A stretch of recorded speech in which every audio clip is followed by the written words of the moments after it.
বুবলি এবং বুবলির বোনকে থাপড়িয়ে লাল করে দিতে চায় পরিমণি।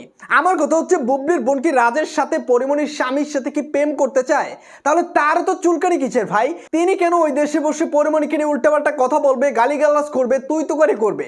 এখানে পরিমণি এবং বুবলির সাথে দ্বন্দ্ব, সেখানে বুবলির বোনের তো কথা বলার কোনো দরকার নাই। তিনি কেন শেফুদার মতো বিদেশ বসে এক একজনকে নিয়ে এক একটা কন্টেন্ট তৈরি করে তিনি লাইভে এসে উল্টাপাল্টা কথা বলে? বেশ কিছুদিন আগে অপবিশ্বাসকে নিয়ে তিনি উল্টাপাল্টা কথা বলছে, এখন তিনি পরিমণিকে নিয়ে উল্টাপাল্টা কথা বলতেছে। এগুলোকে তিনি ভাইরাল হবার জন্য করতেছে। আমার মনে হয় তিনি গান গেয়ে এখন আর ভাত পাইতেছে না বিদায় তিনি এখন পরিমণি এবং অপবিশ্বাসের নাম নিয়ে আলোচনায় থাকতে চায়। এখন পরিমণি যে কথাটা বলছে যে বুবলিকে এবং বুবলির বোনকে থাপড়াবে, এর থেকে লজ্জার কি হইতে পারে? আপনার বোনের সাথে পরিমণির দ্বন্দ্ব, তার সাথে তাকেই বুঝতে দেন না, আপনি কেন উল্টোপাল্টা কথা বলতেছেন? আসলে আপনার কাজই এইটা, আপনি একটা ফকিন্নি এবং ফকিন্নির মতনই ব্যবহার করেন, আবার নিজেকে শিক্ষিত ফ্যামিলির মেয়ে হিসেবে দাবি করেন। ফকিন্নি।